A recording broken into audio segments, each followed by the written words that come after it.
English 101. Remember those days? Well, we're going back. How many kinds of conditional sentences are there in English? No, this is what normally happens in a high school classroom. Nobody raises their hand. There are two kinds. There are conditional sentences contrary to fact, like if I were you, or according to fact. If Jesus is Lord, this follows. What kind of a conditional sentence is Jesus' phrase here? If you had faith the size of a mustard seed. Is that contrary to fact, or is that according to fact? What do you think? It's according to fact. If you had faith the size of a mustard seed, and you do,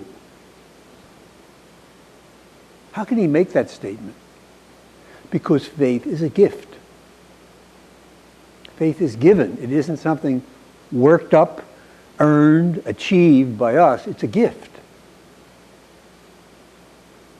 Well, what do we mean by faith? That's another problem, because that word in English has so many meanings. But basically in the scripture, the word faith means what we would call loyalty, reliability.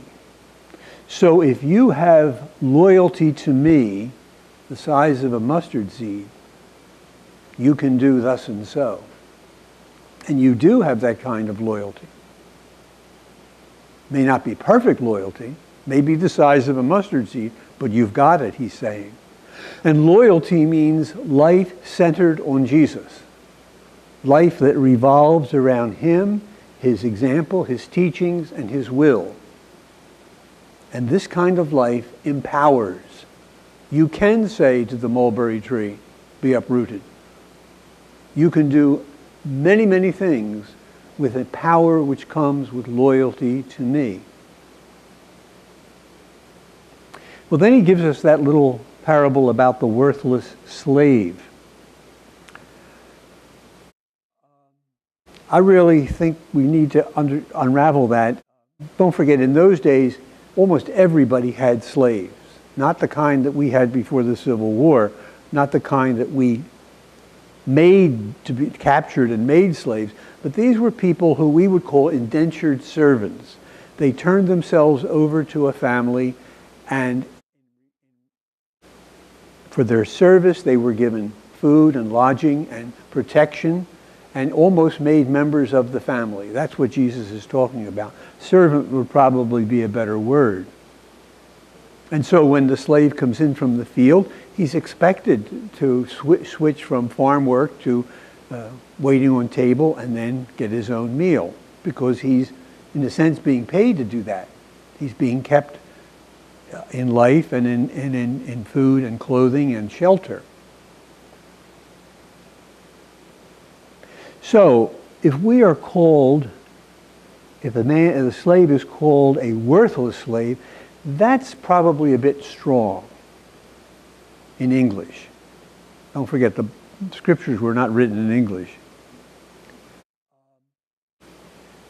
If faith and loyalty is a gift, then we are do-nothing slaves. We are.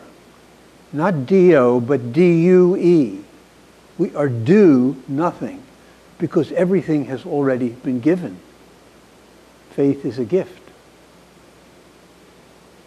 Because of our loyalty to Jesus, because of the gift of this loyalty which he has bestowed upon us, beginning with baptism, we aren't owed anything. Rather, we owe. We owe a response. And the Christian life is totally a response to the gift that has been given. And so can we ever get, as Jesus says, can we ever get to the point where we say, I've paid off everything I owe.